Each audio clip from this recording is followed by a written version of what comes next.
Yo, what's happening, people? I want to welcome you to Flip the Script podcast show. My name is Sol and I am the host.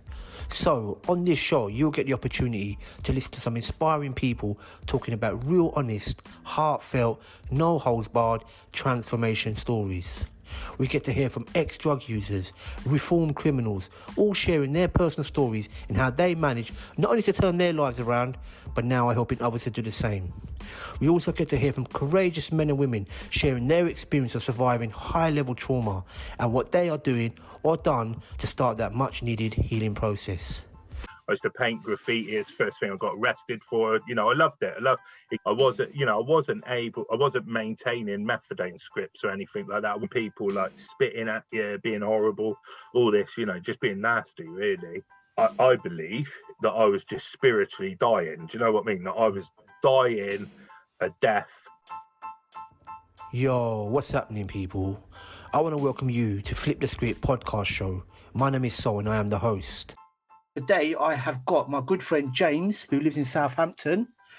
How are we doing, James? You all right, mate? You all right? What's happening, Sol? You all right? Yeah, good. Good to have you on here, man. So, James, just before we start off, I've had a little chat with you earlier on anyway regarding what this show's about and stuff like that. Just tell me what you do at the moment, where you're working and what you're doing to, I suppose, give back to the community or whatever. Oh, okay. Yeah. So I work as a youth worker in an organisation that, like a youth work organisation, charity. And I've worked there for about 17 years. And so that's quite consistent. At the moment, I've managed drug and alcohol teams for young people, done, various stuff like that, working with young people around housing and all that.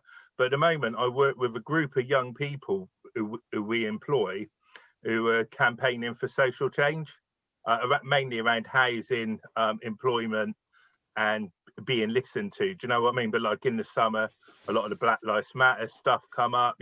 Just about young people being urged, and I like it because it's like I grew up in the 70s and 80s. That's when I was a young person, and I think we were a lot more political then. Do you know what I mean? And I think we had punk rock, and then we had like political hip hop and all that sort of stuff. And then it all just sort of, I feel, eased off, and young people stopped being so politically minded. Do you know what I mean? And so I feel like, and I find that quite disappointing. And then another thing I do as well is I'm a trustee for an organisation that support families of drug users, so particularly like parents and stuff, So that's another thing that I do to try and give back a little bit. But I probably could do more. I could probably help out on different things. Do you know what I mean? But I've got family and all that stuff. I think you're doing quite a bit already, mate. Do you know what I mean? Cool. So obviously that's not what you was doing however many years ago. So should we just start from the beginning, James? Tell us where you're from, I can hear the accent, so let the viewers, I think the viewers probably know what your accent is as well. But yeah, let's start from the beginning. Yeah, so I come from Bristol, North Bristol, Filton, just right on the outskirts. Well, most people know it mainly for the airfield there, where they built Concorde and all that sort of stuff. And like I said, I grew up. I was born in 1970. So I'm 50 years old now, half a century, and I guess like I grew up, back then, it felt to me that everyone lived in a council house. Do you know what I mean? Like either a council flat or a council house. We grew up. My parents had just moved from a council flat to a house, and we grew up in a council house, and they'd all be privatised now because they all got sold off, didn't they? And my dad, like myself, I've got two older sisters, and then my mum and my dad. And my mum and dad, my dad's from Northern Ireland. My mum's family are Welsh, and from work, but very working class communities, like and my they met in the Air Force. My mum went into the Air Force when she was like 16, 17, and she met my dad in the Air Force, who was a little bit older, and they got married and stuff, and then seemed to hate each other ever after. I don't ever remember a time where they even liked each other. I don't think. Do you know what I mean? And that certainly. And my dad, my dad was he drank a lot, and we didn't see loads of him. He'd be like, he worked, and he'd be at work, and we primarily got brought up by my mum. Do you know what I mean? And if we, and there was a bit of violence in the house. There was a little bit of, like my dad sometimes would get brought home drunk, or just stuff like that. So there was this air of I don't know what the right word is. Well, I guess the thing is my mum. There wasn't this love. There was this sort of shame that my mum carried around about my dad, and then my dad's sort of shadow of the mood he'd be in or whatever that would affect the house. Do you know what I mean? So really, it felt like it was much more me and my two sisters and my mum. Do you know what I mean? Rather than, our dad sort of come. You'd see him the odd time on the weekend when he was watching the sport, or the odd time like if we went back on holiday in the summer or whatever, we'd go to Northern Ireland to visit his relatives, and he'd suddenly be like the dad. Do you know what I mean? But the rest of the time he won't really. So that was that. And then, and I just grew up on this council, just quite ordinary, really. Like back, 70s, early 80s, getting into like BMXs and hip hop and, and all these different things as they come along. And, and it was really,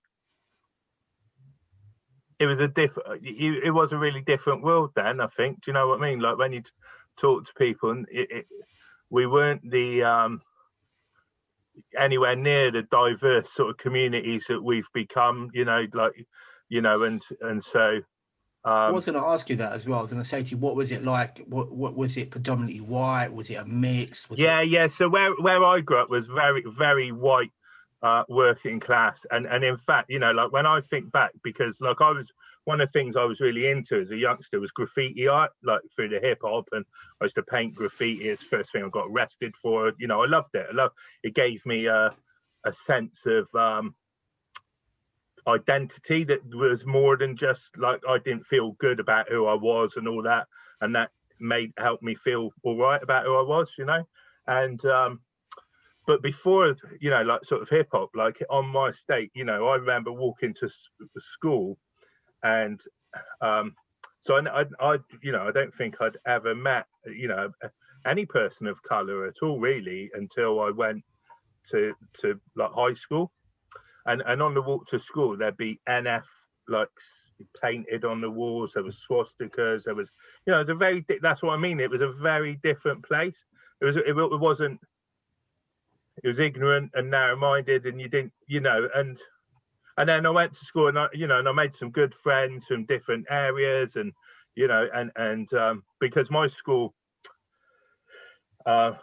was quite a way out of the inner city area, but it had really good sports facilities. And I think for some parents who just wanted to get their kids away from the where like the areas where they were, they'd come there, and so that's where I started to sort of, and hip hop really helped, was the thing that mixed, the fact that I did graffiti, and then some of these guys were into break dancing or rapping or whatever, and we just got, just created like rapport, I guess. Do you know what I mean? So where did you like hip hop? So hip hop for you, okay? So that's obviously at the time, like the 70s and 80s. I remember when it first kind of, Dougie Fresh and stuff like that. I mean, yeah. And before where that, did you even before? So where did you hear? Where did you? Because if you came from a predominantly kind of white working class area. So I remember like being like on some radio shows. It might have been John Peel or whatever. You'd have like some of the late night radio that I'd listen to, and that you'd have Herbie flipping oh crikey, I can't think of the names. Some of the really old rap records, that some of it was quite novelty and that, and we'd hear a bit of Cold Crush Brothers, and obviously we heard Rappers Delight and those sort of things, but it wasn't massive. And I guess probably the first time I seen hip hop culture was sadly was oh god, what was it? Malcolm McLaren, you know, and Buffalo Girls on Top of the Pops, and then not long after that, Rocksteady Crew. Hey you, the Rocksteady Crew, come on now, make a break, make a move. And then we had like, and like one of the things that, you know, obviously the film Wild Star come out, but the thing that really had an effect on me was the film Style Wars, which was a documentary, and I think it got shown on Channel 4 in about 83, 84 or something. And it was about, it had all the hip hop culture in it, but it was predominantly about graffiti art. And it was like, you know, about the writers branching, you know, and I just wanted to be in the Bronx painting on trains. Do you know what I mean? And you know, because everyone wants to escape, don't they? Where you live, well, for me, this estate on the edge of Bristol was shit, because everyone, you know, the people there, sorry, am I allowed to swear? Yeah, you can swear as much as you want, man. So Go ahead. The people who, I'll try not to use the C word or anything, but the people who, you know, grew up on my estate, and the people I grew up with, you know, what you did is you support, you know, you drank cider, you supported Bristol Rovers, and you got into a relationship with someone at school, some person who, you know, just like, and then that'd probably be some domestic violent relationship and just shitless. And then you'd work at the, like, building aeroplanes at the aeroplane factories near us. Do you know what I mean? That was like the life there. And you know, it's just like that working class life that you just like, you want to escape from. I think everyone, like, I went to New York a few years ago, and I met this guy who I was friends with on the internet and stuff, and I met him, and he's from the Bronx. He's like, you know, he's like, he knows loads of like the architects of hip hop. It's like incredible, really. And then like, but him as a kid, he just wanted to be anywhere but the Bronx. Do you know what I mean? And talks, you know, romantically about England. Do you know what I mean? And it's just like, and we were just there. We was there, sat.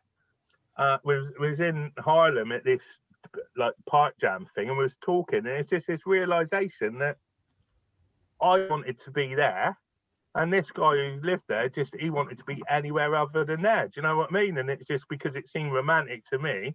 In reality, now I look at the place and I can, you know, I understand like it was shit at that time. Do you know what I mean? You know, dangerous. Yeah, you know, and you know, and that's why hip hop was birthed there, I guess. So, because I said that, you know, you come from a predominantly white area. Oh yeah. Can't say hip hop. You kind of got into hip hop, so I don't know whether people in the inner city realised how, you know, it just spread across everyone. Do you know what I mean? Like, so you've got into hip hop, you've got into graffiti, you've kind of going to school, you're mixing with a lot of different people from different backgrounds and stuff like that. So what happened? What happened then? So I it's difficult to remember. So I got introduced to so I used to knock around with this little friend that we did graffiti together, and one time we were in the toilets at school, and he's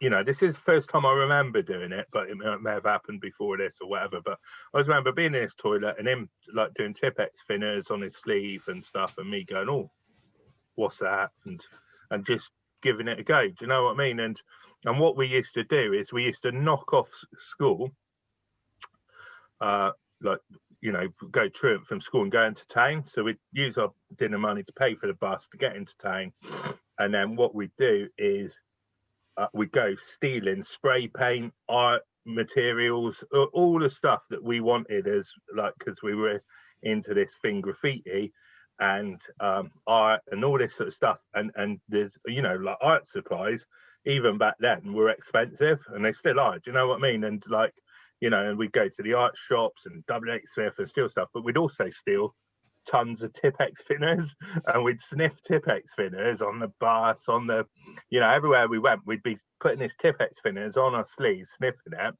and And I remember it like feeling like invisible on it. So like I'd be stealing stuff and just we never get caught and think this stuff it's like it makes me invisible. But really what it was one, like no one was looking out for the, you know, because we were like what 13, 14 at the time, do you know what I mean? So no one was looking out for us stealing. And B, it just took away the fear.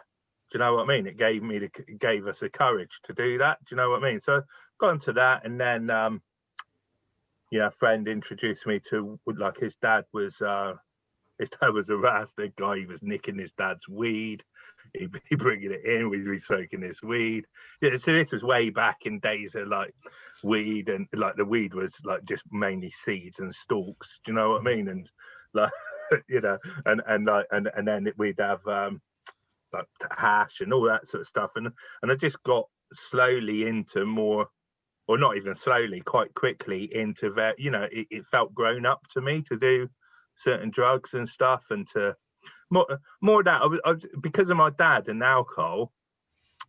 I had this thing about alcohol that I wasn't that keen on doing it, you know, and I didn't want to be like my dad. I had a real dislike of my dad, and so I just didn't want to grow up to be like him. Do you know what I mean? And so I wasn't. But I did get into alcohol at a later date because I found the gifts. For me, it's like about what do these things give you, and alcohol gave me confidence. So when I did eventually find it, I used it a lot because I guess bottom line is before I picked up the drugs, you know, I talked about that shame that my mum sort of had for my dad, and we sort of inherited that shame. And you know, I didn't feel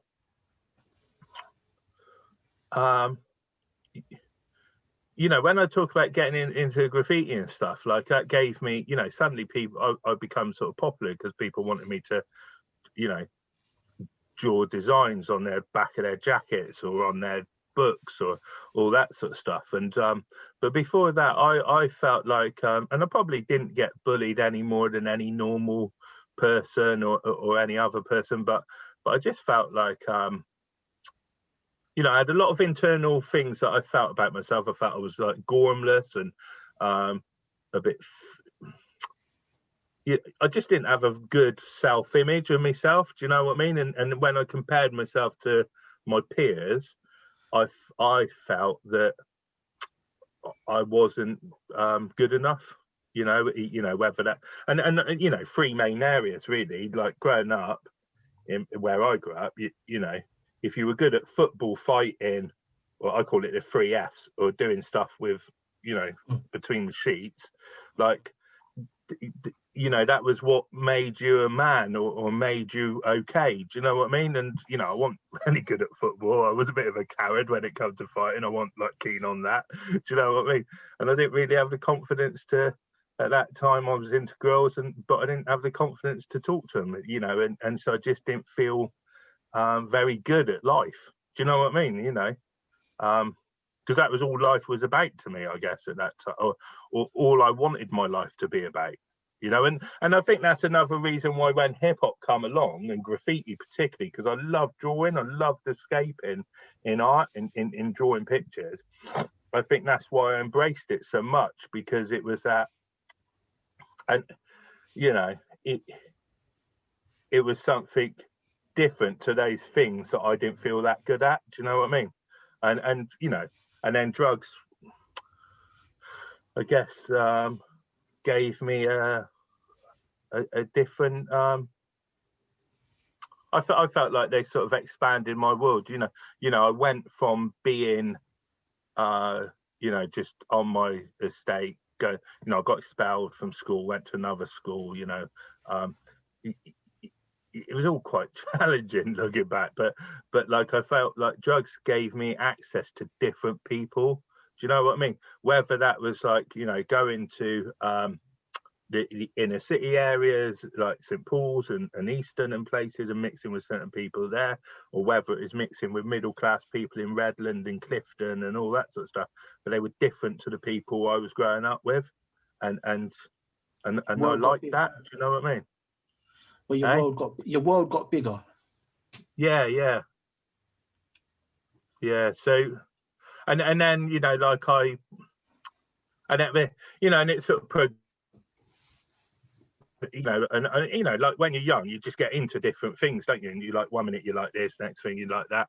And so I ended up like living in squats and living on traveller sites and doing all that sort of, you know, because all that was going on, like the whole new age traveller thing was going on, and festival, and the start of raving was, you know, that was pre-rave, but rave was coming, and you know, and I was just around all that stuff, you know, as the raves come onto the traveller sites, and you know, I was at Castle Morton and Lechlade and these big, you know, events that now, looking back, were like these huge events. And I was at a lot of these things, a lot of the big Glastonburys, and you know, pre-Glastonbury being really what do you call it, like trendy. Yeah, trendy and lots of money and all that sort of stuff. Do you know what I mean? So, you know, I had some good times. Do you know what I mean? I had some good times, and what I did, you know, I grew up in this era of Zamo, Just Say No, on Grange Hill. Do you know what I mean? And I feel like, you know, as I found certain drugs, particularly when I tried acid and things like that, and I thought, you know, people had just said drugs are bad.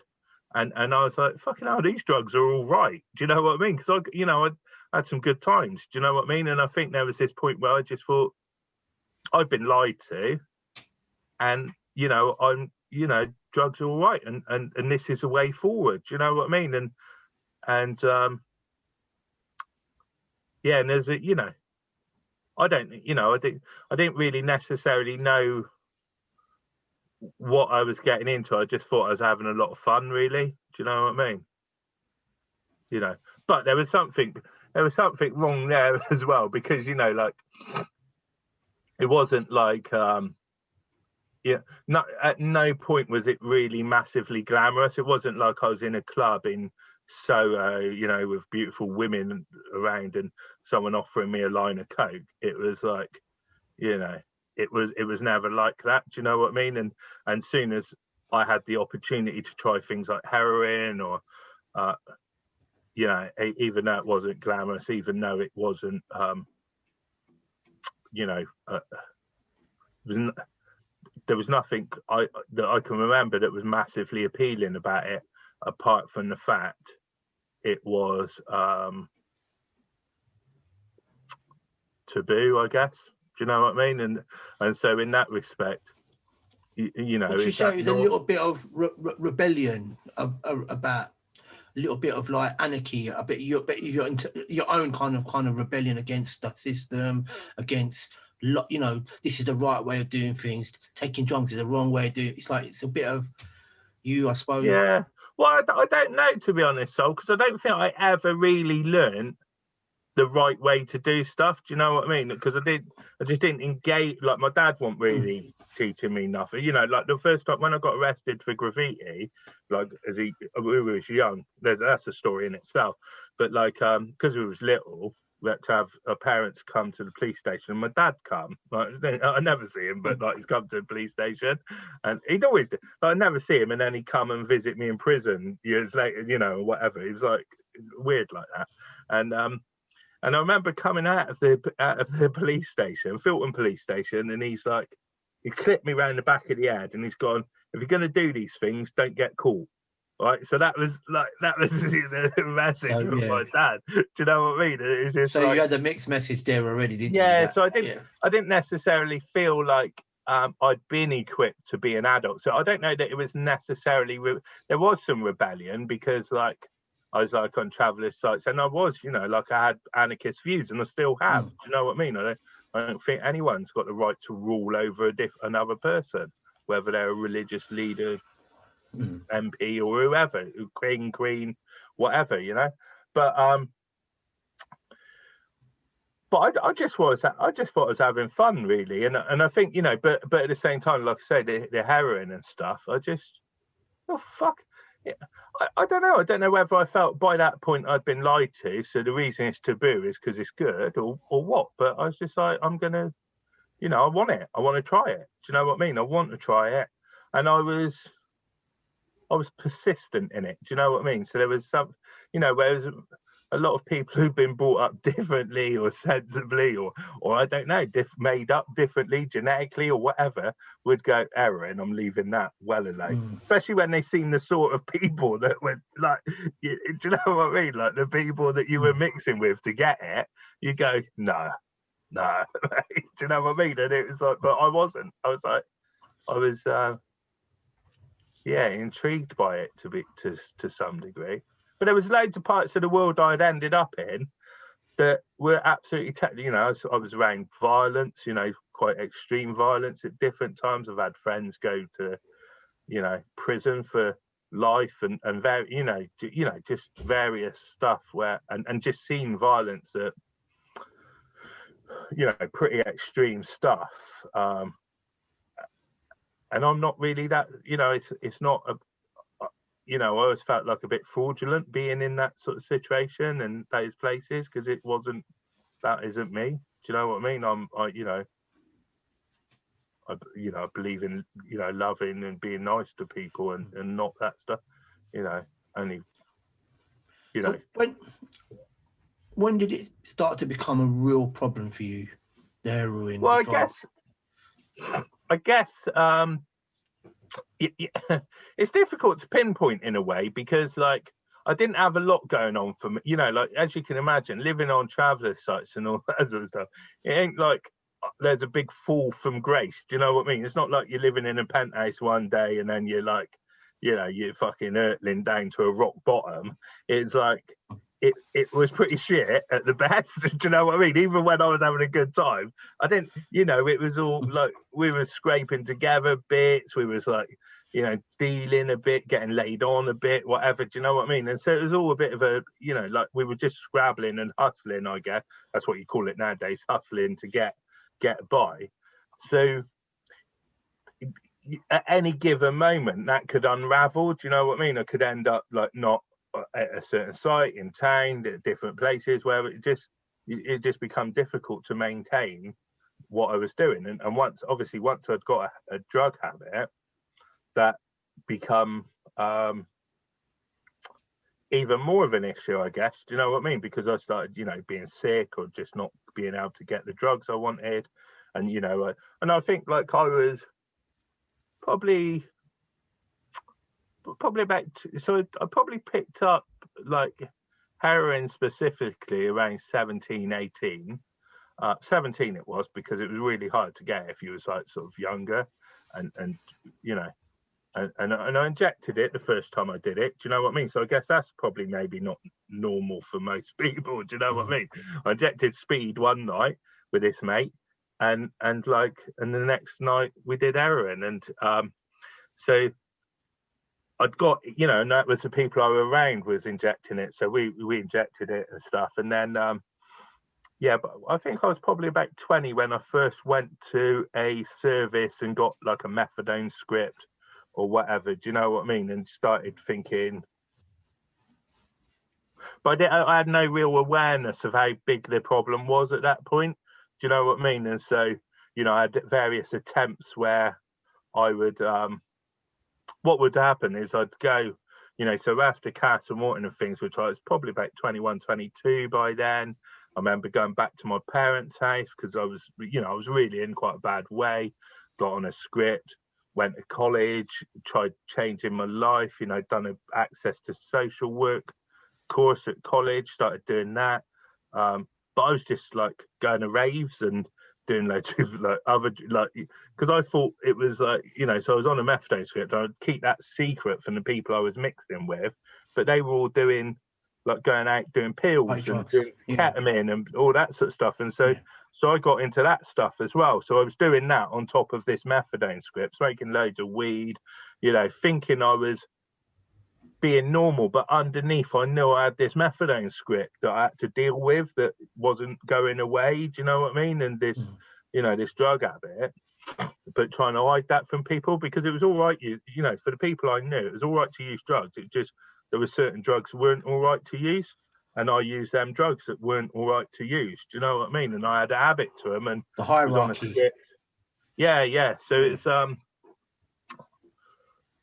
So then there was this ongoing battle, I guess, or you know, just like I'd stay at my mum's,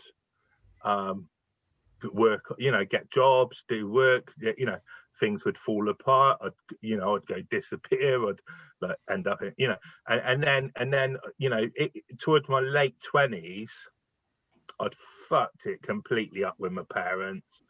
You know, like I burnt all the bridges there. I was like, you know, being homeless a lot. I was going to prison a lot. I wasn't maintaining methadone scripts or anything like that. I wasn't maintaining anything at all by that point. Do you know what I mean? So previously I've been able to maintain minimal amounts of things. And by that time, you know, I'd had council flat that had been turned into a crack house. Just various things. I just couldn't fucking manage anything really. Do you know what I mean? Or maintain any kind of decent lifestyle. And then like towards the last couple of years of me using were really, there was more prison than using, to be honest. I was in and out of prison. I was a petty thief. I did a slightly longer sentence for burglary, which fucking I was just really an accomplice, but you know, I took the thing, whatever. And I just like so I was pretty useless at being a criminal, to be fair. Do you know what I mean? But I was just in and out, and there was a sense of shame there. So I'd be in prison with people who I perceived to be like hardened criminals and tough people and all that. You know, some of the people I got tooed up with or whatever, and inside I felt like a fraud in prison as well. Do you know what I mean? But the one thing that did happen in prison, which is I sort of feel that prison was probably the beginning. Although it was like part of like the worst part of my life, it was also the beginning of me realizing that there was something about me that was more than what I thought. Do you know what I mean? So what was you know, because I'd get tooed up with some you know, like some quite, you know, people that I would think are quite not necessarily scary, but like tough people I spot, you know, that I had. Notorious. Yeah. Notorious. Yeah. Some of them were. Do you know what I mean? Yeah. And some of them were people that I sort of like looked up to in my weird world where I lived. Do you know what I mean? And I felt a lot less than.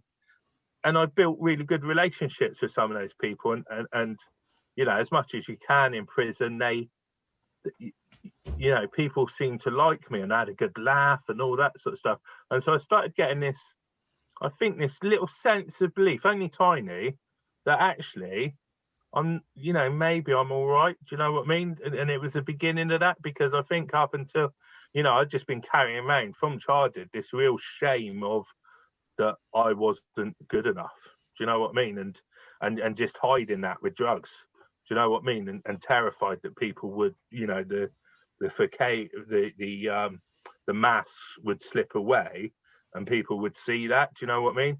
And in prison, drug free, although I bullshitted loads, don't get me wrong, but I felt like people, you know, I started to recognize that actually I'm all right. Do you know what I mean? I can have a laugh, I can hold my own, I can, you know, just be me a little bit. Do you know what I mean? I don't know if that makes sense, but you know. Yeah, no.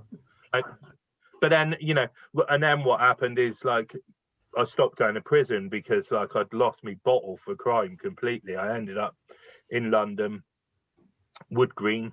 But I was squatting in Wood Green, and then like that went to shit, and I ended up I was sleeping on Wood Green High Street outside the library, and I was, you know, doing travel. I don't know if people know, but we used to do this thing where you'd get people's travel cards off them as they come home from work, and then you'd sell travel cards to people going out on the evening. Do you know what I mean? At the tube station. So did travel card, did begging, and I ended up, you know, and I was just like, yeah, knocking around with a few people I'd known for a few years at this point. One of them was like in a bad way, you know, with he had one leg at this time. He'd had a leg amputated. His other leg was all ulcerated, and sometimes, you know, I'd have maggot. It was horrific. Do you know what I mean? And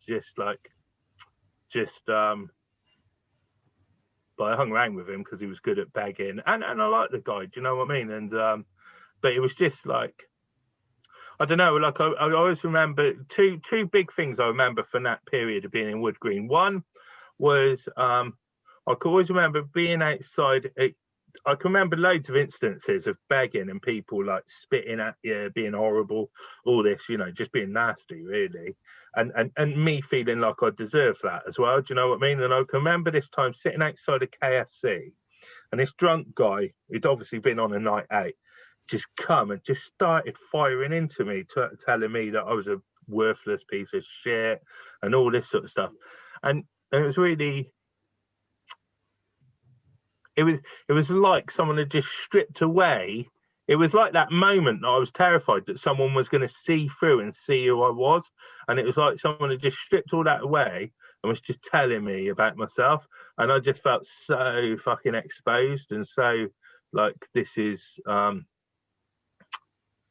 it was just horrible. Do you know what I mean? Just horrible. And then, like, and I'd break down in tears. And then this guy, like, just, as drunk people, I don't think he meant any of it. He didn't know what the fuck he was talking about. He just suddenly went, "Oh, I'm really sorry, mate."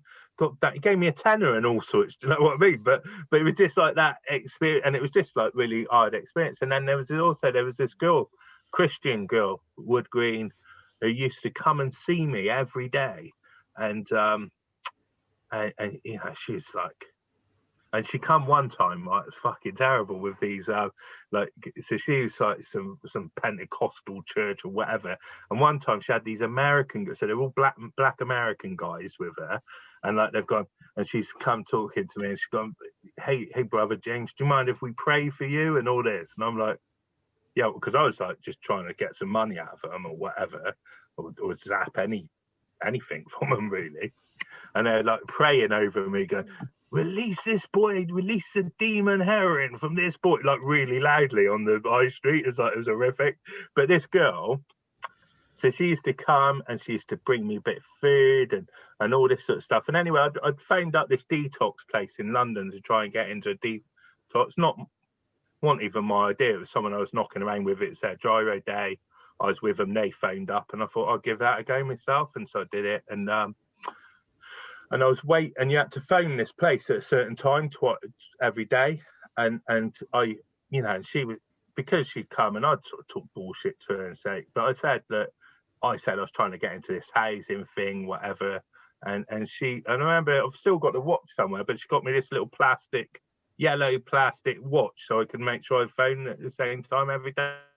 And it's just like, I don't know, those two incidences and some other ones as well, what they did, both of them made me realise how far I'd come away from being the human I was meant to be or could be, or do you know what I mean? And so this realisation that, one from this sort of hatred and vitriol this one guy gave me, but with her it's like this love that she gave me was like, it just made me realise that it wasn't meant to turn out. Well, what's happened? How's it ended up like this? Do you know what I mean? And that sort of thing. So that's what I remember. And it was, I felt at the time, I just felt like empty inside. Like, and I understand now that I believe that I was just spiritually dying. Do you know what I mean? That I was dying a death. My spirit, like, and I'm sure like people with like, real depression, clinical depression, probably a very similar thing that this like everything was just like, there was nothing in there. Do you know what I mean? It was all just like, whatever was left was like just compressed into a tiny little thing. And I just felt empty. I felt like, the wind could blow through me and, I felt almost invisible and stuff. It was a really, just a, yeah, I don't know, just I believe that I would, I was going to die. Do you know what I mean? I believe that I would have died from an overdose or a beating or, walking in front of a bus or do you know what I mean? I just feel that my time on earth wasn't long left, really. I don't know that. Do you know what I mean? But I can't. I just don't believe that you can die spiritually and carry on physically for that much longer. Do you know what I mean? And I just think like I was on my way out. You know, it's like you gave up, sort of. Yeah. And I would have killed myself if I'd had the courage to do that. You know, for quite a while there was quite a few occasions that I wish, and I didn't have any care if I took an overdose that would have killed me, or do you know what I mean, or whatever, And sometimes, I mean, when you speak about this young girl, this Christian girl, I suppose it's kind of weird that how somebody can come along and just, out of selflessness, for whatever reason, she's praying to her God, fine, it's cool. But just a little bit of human, how much that can mean to someone when they're at the lowest of their lows, just a little bit of human kindness, man. Yeah. You know what I mean? Yeah. And that can kind of ignite that flame in you again, I suppose, in some way, like you are all right. Do you know what I mean? It's like someone actually cares. Do you know what I mean? Yeah. It's quite amazing. I'd really love to, like, I don't know that I'd even recognise her, to be honest. Do you know what I mean? But it'd be really nice to see her and thank her. Do you know what I mean? And talk to her. But I don't know that I would. The only way that it would happen is if she recognised my story and reached out to me, but it wouldn't happen. I just wouldn't recognise her from it. My memory of all that is just so. I think she could be stood in front of me there, and I wouldn't like. I think when things like that, I don't know, man. I just believe that. I think the way you thanked her is by what you're doing now. Yeah. That's how it goes, paying it forward. Do you know what I mean? Like someone's giving you a little bit of love, a bit of kindness, a little bit of attention when you needed it that much at that time. And the way, I suppose, to thank that person is the way is what you're doing now. It's like, you're giving it back to other people. Yeah. So moving on. So this, so you phoned this detox place. Did you get into the detox at all straight away? Yeah. So I got into this detox in like sort of Angel Islington way, and like what I found out recently. So I met someone who used to work there or volunteered there years ago when I went in there, just through a thing I do, and this is the same thing. I talked about my story, and she was like, I remember you from when you was in detox. And what she said was that, she said, I don't remember much about when you came in, but what I do remember is that we had a red, amber, green system, right? And red meant that you might not make it through the night if you don't come in when you get assessed. And I was red. And so that was like, and I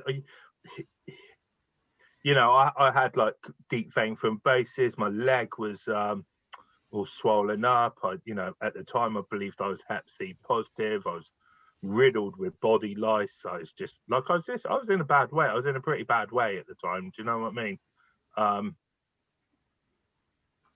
And mentally I was just like in a bad way. I went into detox carrying a bag of books I had this thing of reading about the American Civil War at the time, and I just had this bag of books that I'd been stealing from some shop by Leicester Square. I've not made amends to them yet, so let's not let's cut that bit out.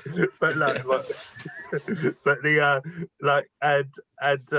and I just like, and that's my only sort of thing that I clung on to, that it was an escape reading, do you know what I mean, or whatever, and this idea that I read sort of highbrow, like I was reading history books, do you know what I mean, or whatever, like just this, I don't know, it's just odd.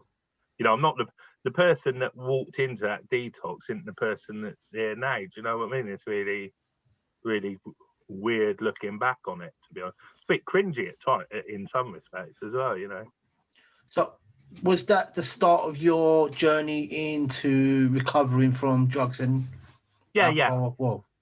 Yeah. So I, so in that detox, like, because I wasn't actually from London, I didn't have any real proof of any connection there or length of time or anything like that. So it was a real issue with me being like funded to go rehab or anything, you know, but people made it happen. There was a lot of I didn't realise it now, do you know what I mean? All I remember was people saying, oh, you know, people who had been clean, who had relapsed and were back in detox, saying, you know, you've got what it takes, you could stay clean, and just hearing those things. I remember so me and a friend I had, it was also from Tottenham, that I met in detox, and I actually was in rehab with him a bit later as well, Rodney, and we went for coffee with his volunteer at the thing in the Angel. There used to be this coffee shop that had like scooters in it and stuff, and we was in this coffee shop, and it was me, Rodney, and a couple of other guys, and this volunteer was like, right, in a year's time, one of you's going to be dead, two of you will be using, maybe back in prison, whatever, and one of you will still be clean, like that. And I remember turning to Rodney and going, well, what's the fucking point then? You know, what is the point of doing this? And I always remember Rodney saying to me, you just got to be that one person, James. Do you know what I mean? And I feel like it's not like this miracle thing where I've gone, right, I'm that one person, but I've always clung on to that. Do you know what I mean? It's just like, you know, it's my responsibility. If I, you know, I don't feel like I've done a lot to do this. I don't feel like I've come on here and it's like, oh, look at me, brilliant, I've turned my life around, because I don't feel like I've done a massive amount for it, really. But what I did get from that is, if I want it and I want to turn change, it's my responsibility. Do you know what I mean? And I need to do the things that enable that to happen, whether that even just putting myself in the places where other people can look after me. Do you know what I mean? So yeah. So what happened then? So you came out of detox. So you stayed clean? So I come to a rehab in Southampton, and did you have a choice of going to any rehab? Was that the first kind of like thing? No, I did have a choice. So I went to view another one, which I didn't like. It was a Christian one, not because it was Christian I didn't like it, but they had these, like, they had goats there. I like the idea they had goats. I love curried goats. I just thought, like, goats, that's got to be good for me, isn't it? No, what I mean? But like whatever brings you there, yeah. Yeah, but like when I was in there, there was all these guys who were there, and they were all talking about being converted to Christianity or whatever, and talking about God and stuff, which was a little bit like off-putting for me, if I'm honest. But the other thing that they talked about is that, like, some of them have been out for the weekend, been on relapses, were back in there. Do you know what I mean? And to me, it just, like, I just thought, like, I don't think that's going to work for me. Do you know what I mean? If I can go home and use and then come back and there's no consequences to that, I don't feel like I can do that. And then I went to visit the place in, so that was in Andover, I think, that place. And I went to visit a place in, and that might not have been their philosophy or anything, but that's what I remembered from it. Do you know what I mean? And I went to visit a place in Southampton. What the biggest thing with that visit to Andover is the person I met who said I was like red. She was a volunteer who took me on the train to there, and I remember going back and like I do 12-step fellowship meetings, that sort of stuff, and I remember talking, and she did, and I remember talking to her and being, I don't know if you remember the trains back in the day, and you had the buffet car and everyone be in there smoking, because you could smoke in the buffet car, and it'd be like, and we were sat in the buffet car and we was like chatting, and I remember saying to her, I said, yeah, these meetings it'd be all right for maybe a year, but I don't see the point in doing it any longer than that.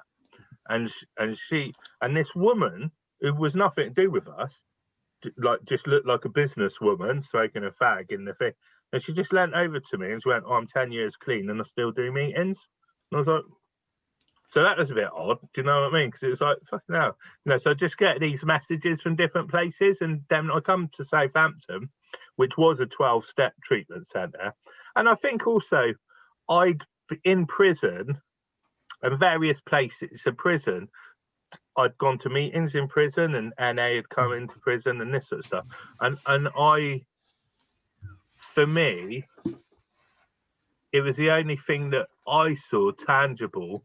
And I had a friend who had got clean in NA and stuff. And, you know, and for me, I just thought, like, it works for some people. And it's the only thing I'd ever seen that I thought worked.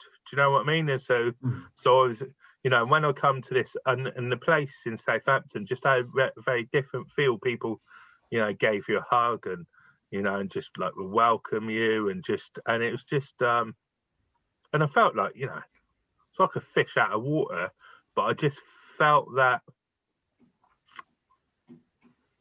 you know, it was the beginning of being able to feel loved and allow people to love you, because I feel like a big part of my addiction and my condition before I even picked up drugs is that I felt unlovable, and I didn't, and because of being quite, and I was just self-centered and unable to really love people.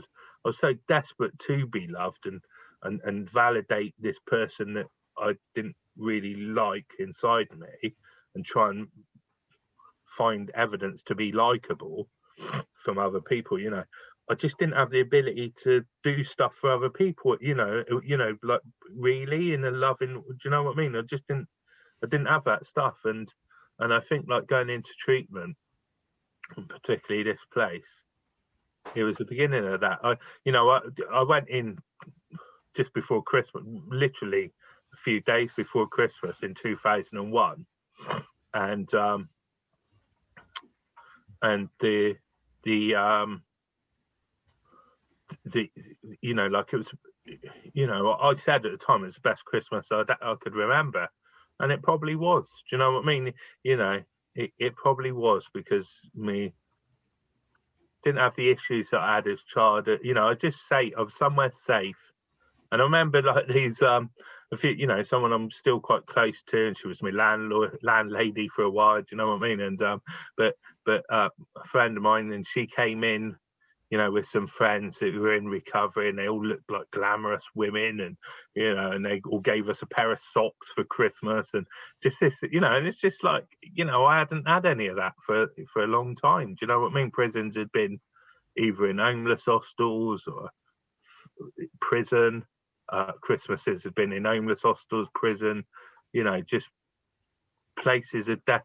Homeless, you know, just places, night shelters for Christmas. Do you know what I mean? Just places of desperation, really, you know. And so, yeah, it was the beginning of that. And then, you know, and I guess, and I think, you know, it's hard to put into words what really happened. Do you know what I mean? But, like, you know, when I got kicked out of treatment after 4 months, so I was supposed to be there 6 months. So I got kicked out about 4 months, and there was some, you know, and so a couple of things. Like, one time, so his friend I was in treatment with, he's exactly 10 years younger than me, and he's, you know, a little bit, you know, similar clean time to me, and we're still friends now. He's like fucking really successful at what he does, and has made loads of money, builds beautiful houses and all that sort of stuff, and does a very different life to me. And he's always been a bit like that. So I remember one time him saying, he sent me to his room to get something, and there was a load of money on his bed, and I just thought, like, fuck now, like, he's trusted me to go in his room and not steal his money. That's like, you know, I was quite surprised by that. Do you know what I mean? And it sort of left a thing on me. And then when I got kicked out of treatment, and it was difficult, you know, because a lot of other people were getting council houses and stuff like that, and I wasn't able to do some of that stuff, and I had nowhere to go. And he was like living with this girl, but he had a flat. Do you know what I mean? And he just let me use his flat. Do you know what I mean? And stuff like that, until I got myself, you know, and I ended up in a homeless hostel. You know, and that was weird, because I ended up living in a homeless hostel again, but clean.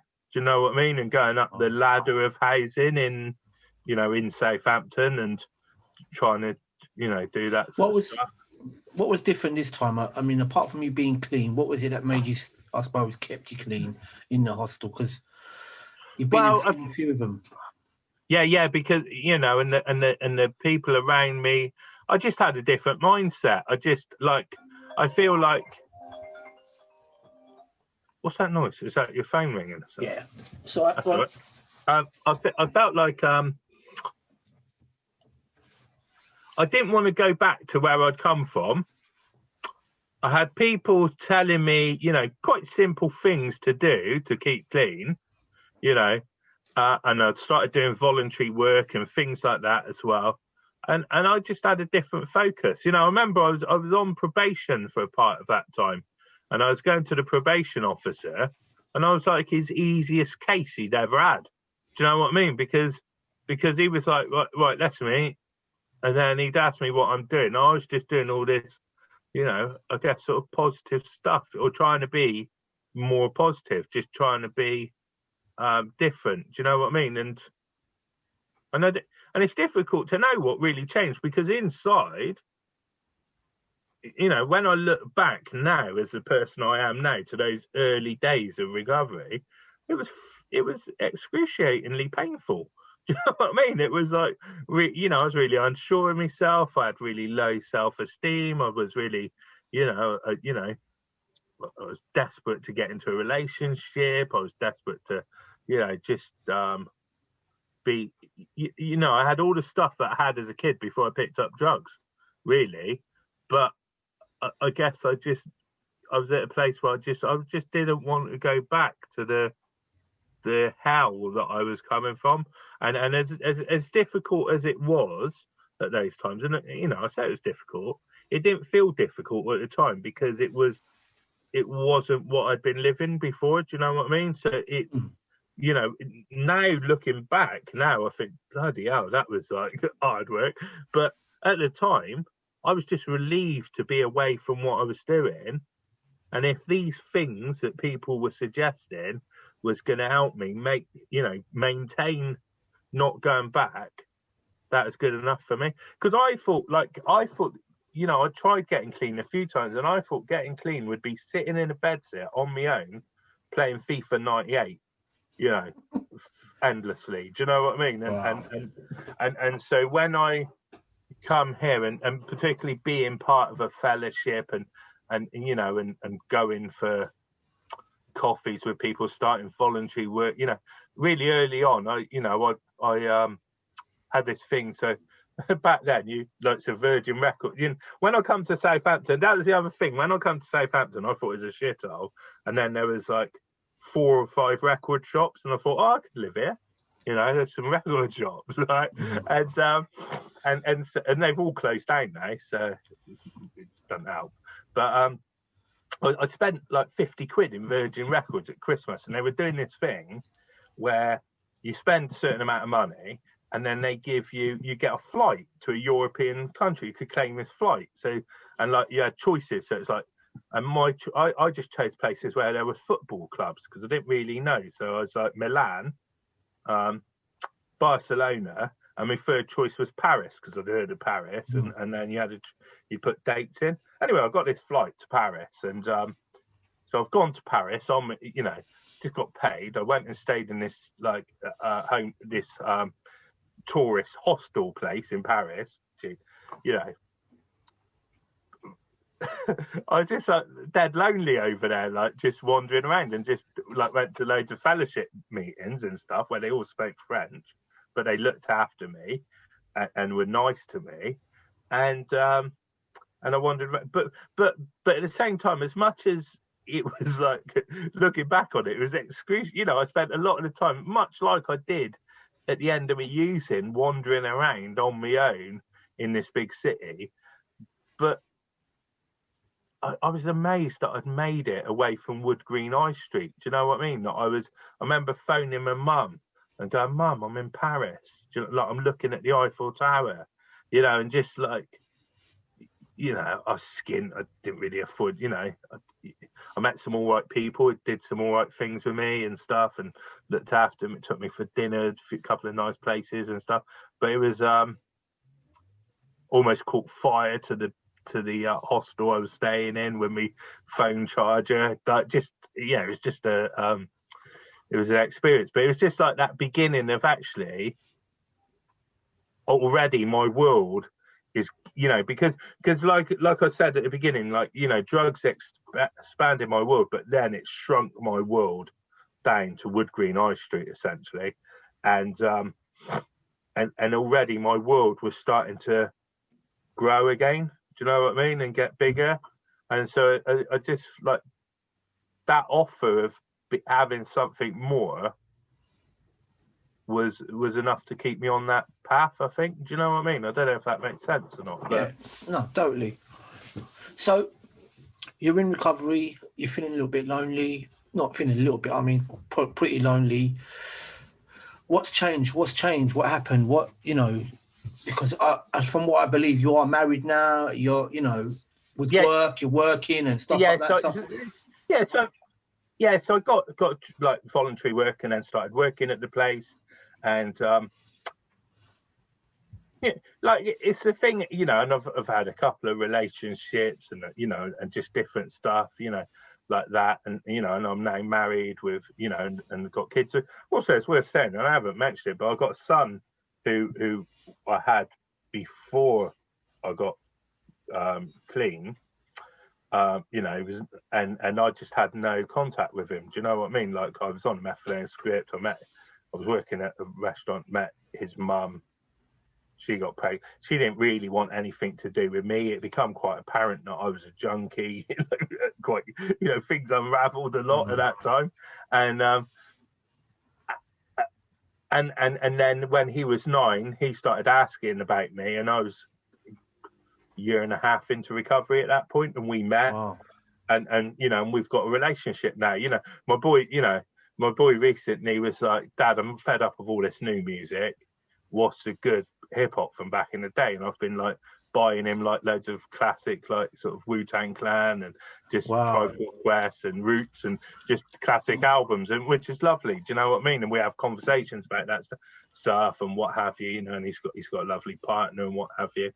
But, you know, I met my wife about we were talking about it last night. It's probably about 11 years ago, and on a mental health course. And, you know, we got on and we got married, and we've got a couple of kids as well, you know, and got a boy who's 7 and girl is 3. Well, coming up for 4, be 3.5, coming up 4.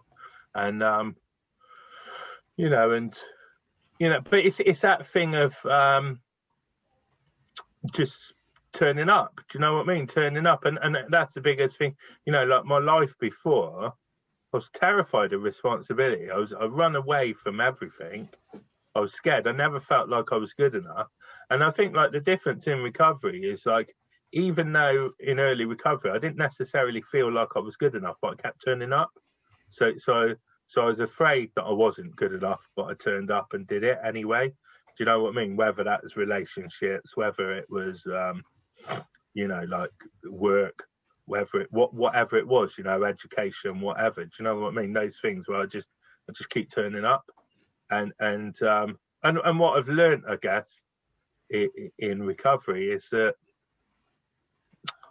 you know, because what that's done is it's you know, like I've turned up at work every day when I'm meant to. Do you know what I mean? I've took part. And I'm an experienced worker in my field who I believe, you know, respected or whatever. You know, I'm not like fucking some superstar or anything, but I think, you know, I'm respected by the people who know me and loved by the people who know me, and respected for the work I do. Do you know what I mean? And you know, I'm respected for some of my knowledge around stuff or whatever. You know, but that's come through just turning up, and in the same way, the relationships I've built with my colleagues, the relationships I've built with my wife, the relationships I've built with my friends, all that has come through just keeping turning up. Whether the relationship with my son as well, you know, like turning up whether I wanted to or not. Do you know what I mean? Whether I felt good enough to or not. Do you know what I mean? And just keep turning up, and that's like, I don't know what, that's the thing that I didn't really, it's probably the thing I didn't understand the most, the most, that you just turn up. Do you know what I mean? And and the gifts that come from that is that, responsibility, as scary as responsibility is, the gifts that come from responsibility and those relationships forming, and those, and being a person that can be relied on. Do you know what I mean? Like the person who's going to pay the mortgage, but it's not just about that. A person who's going to be that, like when my wife had posting out of depression, I was able to be there. It wasn't the easiest time. Do you know what I mean? I don't know that I was a perfect person, whatever, but I was there for her. Do you know what I mean? All through, even though there was many times where I, would quite happily run away. Do you know what I mean? But just kept turning up. So it from what you're saying, it sounds to me like you found courage and you faced your fears. Yeah. You faced the fear, even though you were still scared regarding responsibility. I mean, we all are, you know what I mean? Yeah. But like you said, you just showed up, you turned up, and the adverse effect of that, I suppose, is that you're a father of two beautiful kids, well, an older child as well. You're married. You're doing what you love doing. I've been fortunate enough to come and meet you on our journeys. We've kind of met through the same sort of journey, and we've been to a couple of hip hop gigs, and even though we look like the oldest people that are at the gigs, but we've had some great times, man. And like you said, belly laughter, man. And So I want to ask you, if you could speak to James, the young James, when he was, I suppose, in his teens, or when you spoke about where he was quite fearful and stuff like that, or the James that was at Wood Green High, or the James that are listening, the viewers that are listening, any other Jameses, what would you say to them? What could you say to them, if anything? I think that's quite a tough question, because I don't think that there's any set of words that would have necessarily penetrated. Do you know what I mean? But I think, like, if I could go back to the James at 16, 17, I just would listen and be there for the person. Do you know what I mean? And try and be, someone that says, it's all right to, what you're feeling. You're not the only person in the world feeling it.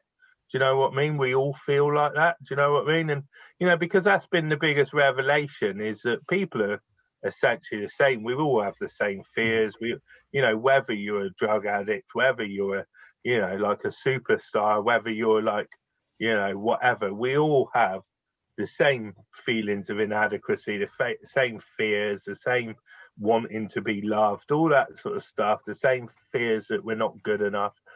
And some of us are just a lot better at hiding it than others. Do you know what I mean? And I think, like, I just feel like as adults, what we forget what it's like to be young. We get so used to pretending we're managing or acting a certain way or whatever, that we don't role model to younger people that actually we all feel like that, and actually we're not, no one's perfect, no one around you is perfect. All these, and I guess that's the biggest thing. Don't judge other people's my insides against other people's outsides, because everyone's got something going on or whatever. Do you know what I mean? And you just don't know.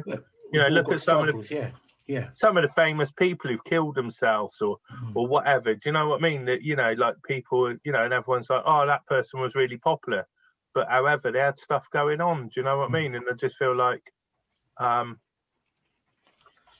think it would have benefited me to know that I wasn't unique, because I just felt like I was unique, and like I said, shamed of myself, and I just thought no one else felt like I did. And I suppose you had little bouts of people loving you through it. I suppose, like that young girl, the volunteer worker, you know, people you met you know, people kind of accepted James for James at my that mum, given time. My mum, but I didn't recognise it. Do you know what I mean? You know, like as a kid, I'd look at my mum and think that she loved me sisters more. I thought I was a disappointment, you know, all these sort of stuff, because I had whatever was going on, you know, adolescence and, you know, the stuff around my dad and, you know, my feelings around being a man and all this sort of stuff was going on that just made me not recognise, you know, because my mum's a tough woman and she wouldn't say to you, I love, she couldn't say it. Like, if I said to you, she passed away now, but 7 years ago, my mum now. And, but if I said to her, Mum, I love you, she wouldn't be able to say it back. She'd get choked up. It's too much for her. Do you know what I mean? And I always thought, well, she never tells me she loves me. But, you know, I could turn up there with anyone, and she put a meal in their belly, drink in their hands, and give them a bed for the night. Doesn't matter, you know, they could have been the crustiest, like, punk rocker off a traveller's site in a bus, or they could be, like, of any nationality, ethnicity, gender, sexuality. My mum didn't give a fuck. If they were with me, they were all right. Do you know what I mean? And she'd extend hospitality to them.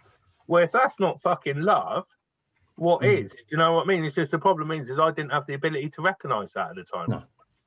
You know? And I mean, like you said, I mean, love is an action, isn't it? You know, and at the end of the day, sometimes it doesn't have to be words. It's just how people behave, I suppose. Yeah. And I guess that's what I've learned, you know, and so when I say about turning up and keep turning up, that's the action of love. Do you know what I mean? That action of, like, following through, doing what you say you're going to do. Do you know what I mean? If I say I'm going to, like, get up on a Saturday morning and have the kids, you know, whatever, Sally can have a lie-in, that's what I'm going to do. Do you know, whether I want to or not, that's what I'm going to do. Do you know what I mean? Because that's the action of love. You know, that's only a small example, but... Absolutely. So, another quick question. Who would you say is your role model and why? I think it's difficult, really, because I think, like, every question you ask, I'm like, oh, I don't know. I think it's difficult, but I feel like,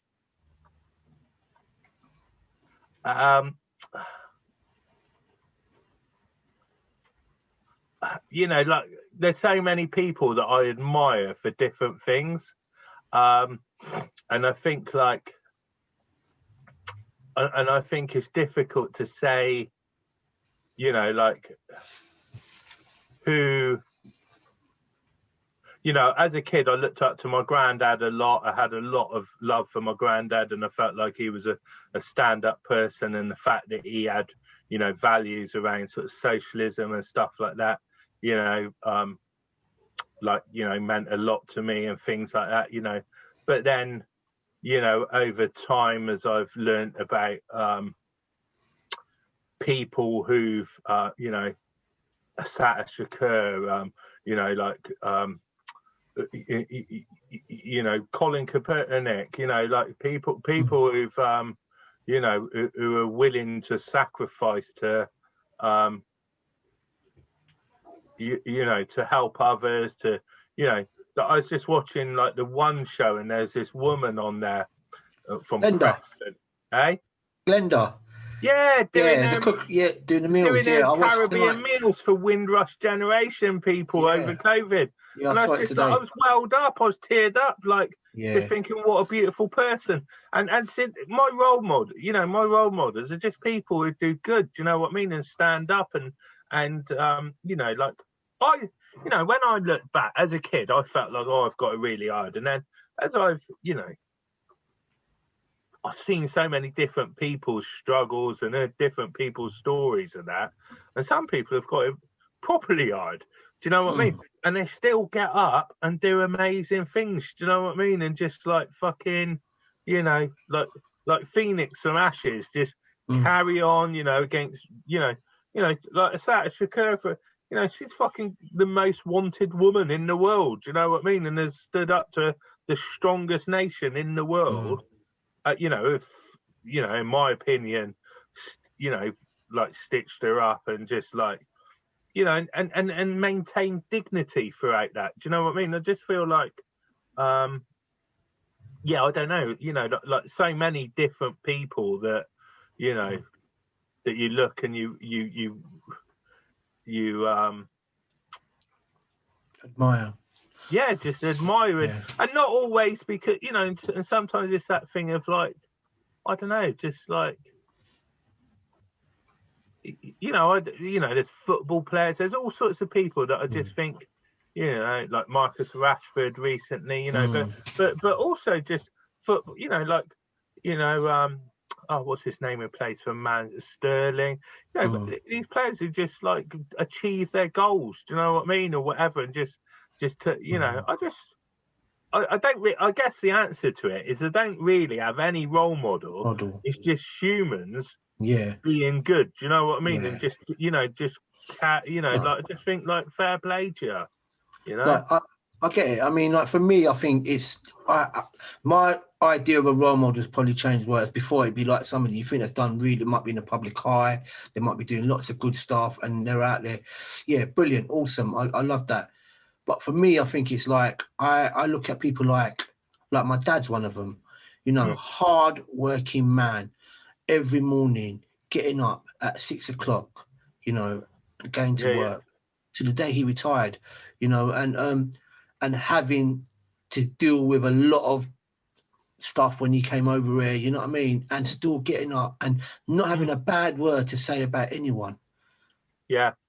Now that's, you know, and lots of people can have the easy way out. You know, we can have the easy way out by blaming, you know, get angry and divert our anger and our onto other people, other races, or, you know, whatever, system, the government, whatever. But he didn't.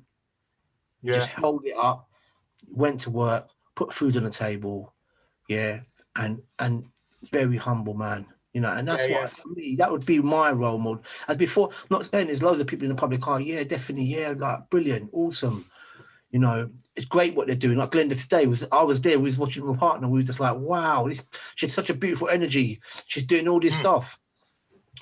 But yeah, I get it. So maybe next time I'm going to change that question to when I ask any of my other guests that are on there. Maybe not say who is your role model, or should we say who do you admire?